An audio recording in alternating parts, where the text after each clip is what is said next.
നമസ്കാരം. എല്ലാ സഹോദരി സഹോദരന്മാർക്കും ഒരു പുതിയ വീഡിയോയിലേക്ക് സ്വാഗതം. ക്രിസ്ത്യാനികൾ ആയുധമെടുത്തു.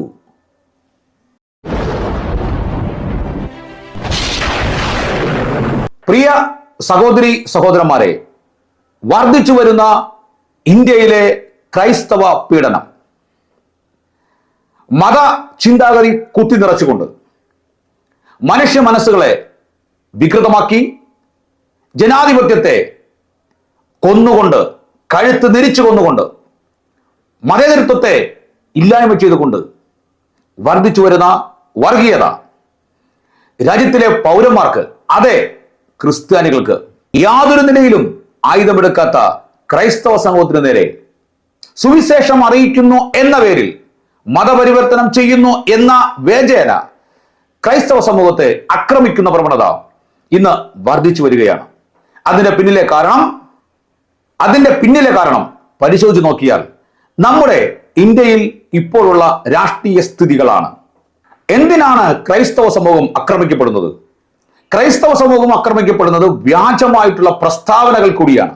അതിലൊരു പ്രസ്താവനയാണ് മതപരിവർത്തനം. മതപരിവർത്തനം എന്ന് പറയുന്നത് വ്യാജമായ ഒരു ആരോപണമാണ്. കാരണം സോഷ്യൽ മീഡിയയും വാർത്താ മാധ്യമങ്ങളും നിലനിൽക്കുന്ന ഈ കാലഘട്ടത്തിൽ പണം കൊടുത്ത് മതം മാറ്റി എന്നുള്ള യാതൊരു നിലയിലുള്ള വാർത്തകളും സാക്ഷ്യങ്ങളും പ്രസ്താവനകളും ഒന്നും തന്നെ നമ്മുടെ സമൂഹത്തിൽ ഉയർന്നു വരുന്നില്ല. എന്നാൽ ഗോസ്പൽ അറിയിക്കുന്നു എന്നത് വാസ്തവമാണ്. അത് ക്രിസ്തീയതയുടെ ദൗത്യമാണ്. ബൈബിളിൽ കർത്താവ് കൽപ്പിച്ച അന്ത്യകൽപ്പനയിൽ ഒന്നാണ്, നിങ്ങൾ ലോകത്തൊക്കെ പോയി സുവിശേഷം പ്രസംഗിക്കുവിൻ. അത് യേശുവിനെ അറിഞ്ഞ കാഴ്ചപ്പാടുള്ള സുവിശേഷ വിഹിത സഭകളും, അപ്പോൾ തന്നെ ഇപ്പോൾ നാമധേയ ക്രൈസ്തവ സംഘങ്ങളിലെ ആൾക്കാരും യേശുവിനെ കുറിച്ച് പറയുവാൻ അവർ ധൈര്യപ്പെടുന്നു. കാരണം കർത്താവിനെ കുറിച്ച് പറയുക എന്നുള്ളത് കർത്താവിന്റെ അന്ത്യകൽപ്പനയിൽ പെടുന്ന ഒന്നാണ്. എന്നാൽ ബൈബിളിൽ നമ്മുടെ കർത്താവ് ആയുധമെടുക്കാൻ പറഞ്ഞിട്ടുണ്ടോ? പത്രോസിനോട് പറഞ്ഞു. യേശുവിന്റെ അപ്പോസ്തലനായ പത്രോസിനോട് കർത്താവ് പറഞ്ഞു, പത്രോസേ, നിന്റെ വാൾ ഉറയിലിടുക. അപ്പോൾ ആയുധമെടുക്കാൻ നമുക്ക് ഒരിക്കലും അനുവാദമില്ല. നമുക്ക് ഉള്ള അനുവാദം അപ്പോസ്തലപ്രവൃത്തി പുസ്തകം 4-ാം അധ്യായത്തിൽ കാണുന്നു. എന്താണ്? പുരോഹിതന്മാരും ശാസ്ത്രിമാരും പ്രമാണികളും എല്ലാവരും ചേർന്ന് ഇനി മേലാൽ യേശുക്രിസ്തുവിന്റെ നാമം പ്രസ്താവിക്കരുത് പറഞ്ഞ് തർജ്ജനം ചെയ്തു വിട്ടപ്പോൾ പത്രോസും വിശ്വാസികളും ദൈവമക്കളും ഒന്നുന്നിട്ടുള്ളിൽ അവർ കൂടിയിരുന്നു. നാദാ, സങ്കീർത്തനം ഉരുവിട്ടുകൊണ്ട് ജാതികൾ കലഹിക്കുന്നതും വംശങ്ങൾ വ്യർത്ഥമായി നിരൂപിക്കുന്നതും എന്ത്? യഹോവയ്ക്കും അവന്റെ അഭിഷേകത്തിനും വിരോധമായി ഭൂമിയിലെ രാജാക്കന്മാർ എഴുന്നേൽക്കുകയും അധിപതികൾ തമ്മിൽ കൂടിയാലോചിക്കുകയും ചെയ്യുന്നത് എന്ത് എന്നുള്ള സങ്കീർത്തന പുസ്തകത്തിൽ 2-ാം സങ്കീർത്തനം ഉരുവിട്ടുകൊണ്ട് പത്രോസും ദൈവമക്കളും പ്രാർത്ഥിച്ചപ്പോൾ ഇങ്ങനെയാണ് പറയുന്നത്, അവർ കൂടിയിരുന്ന സ്ഥലം കുലുങ്ങി,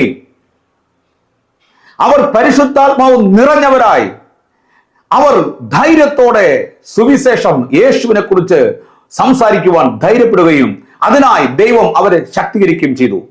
അതെ, ഉപദ്രവിക്കപ്പെടുമ്പോൾ, കൊല്ലപ്പെടുമ്പോൾ ദൈവമക്കുള്ള ആയുധം ദൈവത്തോടുള്ള നിലവിളിയാണ്. അവിടെ ദൈവം പറഞ്ഞിരിക്കുന്ന ആയുധം പ്രാർത്ഥനയാണ്. അങ്ങനെ ഒരു സംഭവമാണ് ഈ കഴിഞ്ഞ ദിവസം നടന്നത്. ക്രൈസ്തവ വിശ്വാസികളെ ഉപദ്രവിച്ചപ്പോൾ അവർ സ്റ്റേഷനിൽ പോയി ചെന്ന് ചെയ്ത കാര്യം നോക്കൂ.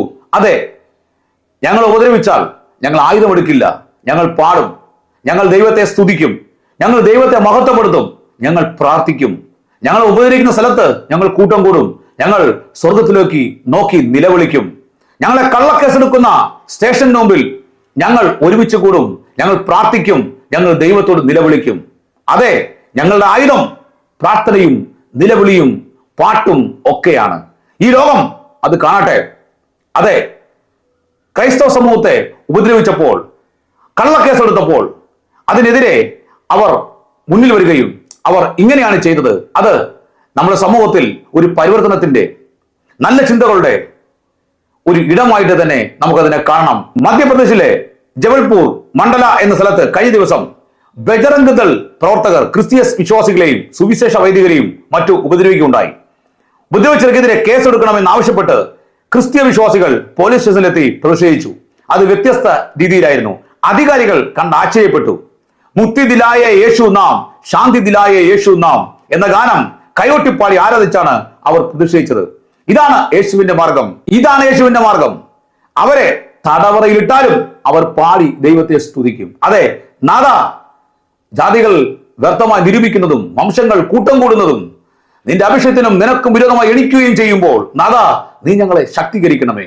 അതെ, ക്രൈസ്തവ സമൂഹത്തിന്റെ ആയുധം പ്രാർത്ഥനയാണ്, പാട്ടാണ്, ദൈവത്തെ സ്തുതിക്കുകയാണ്, ദൈവത്തെ നിലവിളിക്കുകയാണ്. പരിശുദ്ധാത്മാവ് നമ്മെ ശക്തീകരിക്കട്ടെ. നമുക്ക് ആ കാര്യം ഒന്ന് കാണാം.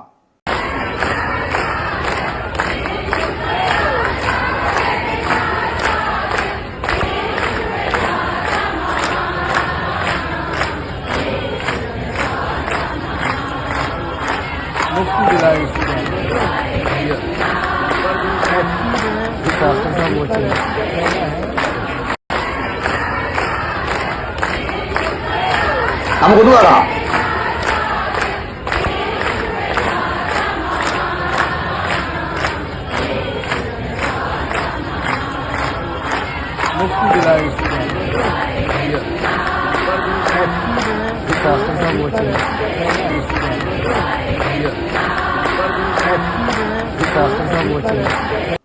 അതെ, മുക്തി ദിലായ യേശു നാം, ശാന്തി ദിലായ യേശു നാം എന്ന ഗാനം പാടി ക്രിസ്തീയ വിശ്വാസികൾ അവിടെ പോലീസ് സ്റ്റേഷന് മുമ്പിൽ ദൈവത്തെ മഹത്വപ്പെടുത്തി.